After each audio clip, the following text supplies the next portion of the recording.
Hello everyone, नमस्कार। हमारे YouTube channel में आपका हार्दिक स्वागत है। दोस्तों, आज हम गुप्त नवरात्रि के बारे में जानेंगे। पंचांग के अनुसार साल भर में 4 बार नवरात्रि आती हैं, जिसमें से 2 सामान्य और 2 गुप्त नवरात्रि होती हैं। आषाढ़ मास में आने वाली नवरात्रि गुप्त नवरात्रि होती है। माँ दुर्गा शक्ति का प्रतीक है। माँ के भक्तों के लिए देवी दुर्गा की 9 दिवसीय साधना का जो महापर्व है बहुत ही खास होता है। इस दौरान भक्त माँ की गुप्त रूप से सिद्धियाँ और 10 महाविद्याओं की पूजा अर्चना करते हैं। इस साल आषाढ़ी गुप्त नवरात्रि पर कई शुभ संयोग का निर्माण होने जा रहा है। इस वजह से ये गुप्त नवरात्रि बहुत खास होंगे। तो आज हम जानेंगे आषाढ़ माह की गुप्त नवरात्रि कब से कब तक हैं, गुप्त नवरात्रि में बनने वाले शुभ योग और कलश स्थापना का शुभ मुहूर्त, पूजा विधि और माँ को प्रसन्न करने के लिए, देवी माँ की कृपा पाने के लिए, अपनी सभी मनोकामनाओं को पूरा करने के लिए कुछ खास उपाय भी बताऊंगी। तो वीडियो शुरू करने से पहले आपसे एक खास बात। दोस्तों, अगर आप इस चैनल पर नए आए हैं और पहली बार आए हैं तो इस चैनल को सब्सक्राइब कर दीजिए और बेल आइकन बटन प्रेस कर दीजिए ताकि आने वाली वीडियो देख सकेंगे आप सबसे पहले। और जिन्होंने चैनल सब्सक्राइब कर दिया है उनका दिल से आभार, बहुत बहुत धन्यवाद। दोस्तों, इसी तरह इस चैनल के साथ जुड़े रहिएगा। ये आपका अपना चैनल है और अपना प्यार हमें देते रहिएगा और वीडियो को अंत तक जरूर देखिएगा ताकि कोई भी जानकारी छूट न जाए। क्योंकि दोस्तों, अगर आप वीडियो स्किप करके सुनेंगे तो फिर आधी अधूरी जानकारी से पूरा लाभ नहीं मिलता है। इसलिए हमारे साथ अंत तक बने रहिएगा। तो आइए शुरू करते हैं। दोस्तों, हिंदू धर्म में शक्ति की साधना जीवन से जुड़े सभी दुख और दुर्भाग्य को दूर करके सुख समृद्धि और सौभाग्य दिलाने वाली मानी गई है देवी दुर्गा। यानी कि आषाढ़ माह में आने वाले गुप्त नवरात्रों को करने से सुख सौभाग्य की प्राप्ति होती है। देवी दुर्गा की साधना के लिए चैत्र या वासंतिक नवरात्रि, अश्विन या फिर शारदीय नवरात्रि का पर्व मनाया जाता है। लेकिन इन दोनों के अलावा भी साल भर में 2 बार नवरात्रि का पावन पर्व मनाया जाता है, जिसे गुप्त नवरात्रि कहा जाता है। इन गुप्त नवरात्रि के बारे में बहुत कम लोग जानते हैं। इसमें पहले गुप्त नवरात्रि जो है माघ शुक्ल पक्ष में और दूसरी आषाढ़ शुक्ल पक्ष में पड़ती है। इस बार आषाढ़ माह में पड़ने वाले गुप्त नवरात्रि का जो महापर्व है वो 30 जून से शुरू होकर के 8 जुलाई तक मनाया जाएगा। आइए अब जानते हैं आषाढ़ माह में गुप्त नवरात्रि का शुभ मुहूर्त क्या है। साल 2022 में आषाढ़ गुप्त नवरात्रि जो है वो 30 जून गुरुवार से शुरू होंगे और जिसका समापन 8 जुलाई शुक्रवार को होगा। घट स्थापना का शुभ मुहूर्त होगा 30 जून सुबह 6:02 से सुबह के 7:15 तक। ये घट स्थापना का शुभ मुहूर्त है। और घट स्थापना का अभिजीत मुहूर्त है 30 जून प्रातःकाल 11:56 से दोपहर के 12:46 तक। प्रतिपदा तिथि प्रारंभ होगी 29 जून सुबह 8:21 पर। प्रतिपदा तिथि समाप्त होगी 30 जून प्रातःकाल 10:49 पर। आइए अब जानते हैं गुप्त नवरात्रि पर बनने वाले शुभ योग। दोस्तों, इस बार आषाढ़ गुप्त नवरात्रि के पहले दिन 30 जून को विशेष संयोग बन रहा है। इस दिन एक साथ गुरु पुष्य योग, सर्वार्थ सिद्धि योग, अमृत सिद्धि योग और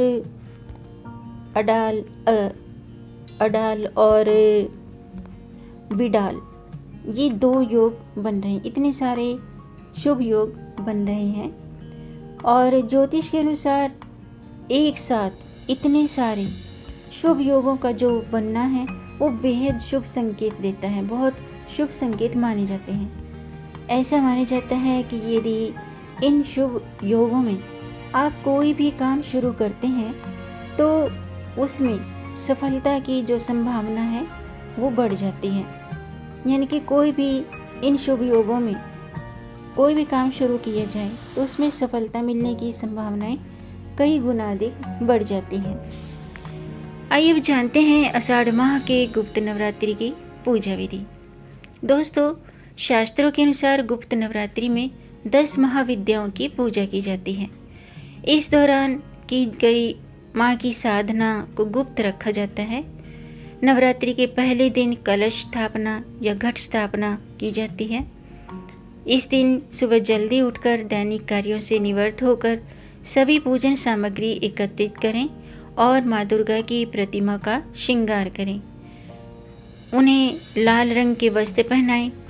अब कलश स्थापना के लिए पूजन स्थल की पूजा के लिए पूजा स्थल पर मिट्टी के बर्तन में जौ के बीज बो लें। अब शुभ मुहूर्त में कलश की स्थापना करें। इसके लिए आप एक कलश में पहले जल भरें, कलश पर कलावा लपेट दें, कलश के मुख पर आम की पत्तियां लगाएं। अगर आम की पत्तियां आपको नहीं मिलती हैं तो आप अशोक की पत्तियां भी रख सकते हैं। और फिर उसके ऊपर एक नारियल रखें। नारियल को लाल चुनरी में लपेटकर कलश के ऊपर रखें। अब फूल, कपूर, अगरबत्ती और दीप के साथ पंचोपचार से पूजा करें। 9 दिनों तक माँ दुर्गा के मंत्रों का जाप करें। सुख समृद्धि की कामना करते हुए अष्टमी नवमी को दुर्गा की पूजा करें। अष्टमी नवमी को कन्या पूजन करें और उन्हें भोग लगाएं। आखिरी दिन कलश का विसर्जन करें। इसके अलावा दोस्तों, आप गुप्त नवरात्रि में पूरे 9 व्रत रखते हैं, घट स्थापना करते हैं, तो आप इस बात का ध्यान रखिएगा कि प्रतिदिन सुबह शाम देवी को धूप दीप दिखाकर पूजा और मंत्र का जाप करें। माँ भगवती की पूजा में लाल रंग के पुष्प, लाल सिंदूर और लाल चुनरी का प्रयोग करें। लेकिन यदि आप माँ काली की विशेष साधना कर रहे हैं तो फिर काले रंग के वस्त्र और आसन का प्रयोग करें। इसी तरह से माँ सरस्वती की साधना करते समय पीले रंग के वस्त्र और पीले रंग के आसन का प्रयोग करें। जिस प्रकार नवरात्रि की अष्टमी या नवमी के दिन कन्या पूजन के साथ नवरात्र व्रत का उद्यापन किया जाता है, बिल्कुल उसी तरह गुप्त नवरात्रि पर भी देवी स्वरूप कन्याओं को आदर के साथ बुलाकर उनकी पूजा करें। उन्हें प्रसाद फल खिलाकर कुछ दक्षिणा के साथ विदा करें। आइए अब जानते हैं गुप्त नवरात्रि में किए जाने वाले उपाय। दोस्तों, गुप्त नवरात्रि में नवग्रह की शांति के लिए माँ दुर्गा की विशेष रूप से पूजा की जाती है। ऐसा माना जाता है कि पूजा के साथ साथ यदि इन 9 दिनों में माँ को प्रसन्न करने के लिए कुछ उपाय किए जाएं, तो जीवन की परेशानियाँ गुप्त साधना से दूर हो जाती है। संभव हो तो गुप्त नवरात्रों में की गई साधना को गुप्त ही रखें। इससे मनोकामना शीघ्र ही पूरी होती है। गुप्त नवरात्रि के दौरान धन संपदा में वृद्धि के लिए माँ दुर्गा को 9 दिनों तक कमल का फूल, श्रृंगार की सामग्री अर्पित करें और पूजा में लौंग का प्रयोग करें। माँ को 2 लौंग का जोड़ा और बताशे अर्पित करें। गुप्त नवरात्रि में स्नान के बाद पूजा स्थल पर एक चौकी पर लाल रंग का कपड़ा बिछा लें और इस पर 11 गोमती चक्र रखें। इसके बाद रुद्राक्ष या स्फटिक की माला से देवी माँ के प्रभावशाली मंत्र का जाप करें। मंत्र इस प्रकार है: ऐं क्लीं श्रीं। इस मंत्र का आप 11 माला जाप करें और पूजा के बाद इन गोमती चक्रों को लाल रंग के कपड़े में बांधकर तिजोरी में रख दें। इस महाप्रयोग से, इस महाउपाय के प्रभाव से धन संबंधी परेशानियां शीघ्र ही दूर होती हैं और जीवन में खुशहाली आती है। इसके अलावा इस दौरान आप देवी माँ को दोनों वेला लौंग का जोड़ा, सिंदूर, केसर, कपूर और बताशे का भोग लगाएं। आइए अब जानते हैं गुप्त नवरात्रि के पूजा के नियम। दोस्तों, शास्त्रों के अनुसार गुप्त नवरात्रि पर की गई पूजा और पाठ और साधना, इनका प्रचार प्रसार न करते हुए अपनी साधना और पूजा को गोपनीय रखना चाहिए। अगर आपको नवरात्रि में कलश स्थापना करनी है, आप कलश स्थापना करते हैं तो बहुत ही शुभ होता है। उसके नियम के अनुसार आप पूजा में सुबह शाम देवी माँ के मंत्र का जाप करें, दुर्गा चालीसा का पाठ करें और सप्तशती का पाठ करें। इसके अलावा माँ की साधना में लाल फूल चढ़ाएं। जब आप लाल फूल चढ़ाएं तो इस बात का ध्यान रखें कि माँ को आंकड़े के फूल और मदार और दूब और तुलसी ये न चढ़ाएं। माँ को सिर्फ लाल रंग के पुष्प चढ़ाएं। अगर आपके पास लाल रंग के पुष्प नहीं हैं तो आप गेंदे के फूल भी चढ़ा सकते हैं। इसके अलावा गुप्त नवरात्रि में पूरे 9 दिनों तक सात्विक भोजन का सेवन करना चाहिए। और अगर आप नवरात्रि व्रत नहीं भी रखते हैं तो भी आप सात्विक भोजन ग्रहण करें, प्याज लहसुन का प्रयोग ना करें। और गुप्त नवरात्रि के दौरान मध्य रात्रि में माँ दुर्गा की पूजा अधिक प्रभावशाली, अधिक लाभकारी होती है। और नवरात्रि के दौरान दुर्गा सप्तशती का पाठ करते समय आपको शुद्धता का और समय का विशेष ध्यान रखना चाहिए। दुर्गा सप्तशती का पाठ करते समय उच्चारण स्पष्ट रूप से होना चाहिए और नवरात्रि के दौरान पूर्ण रूप से ब्रह्मचर्य का पालन करना चाहिए।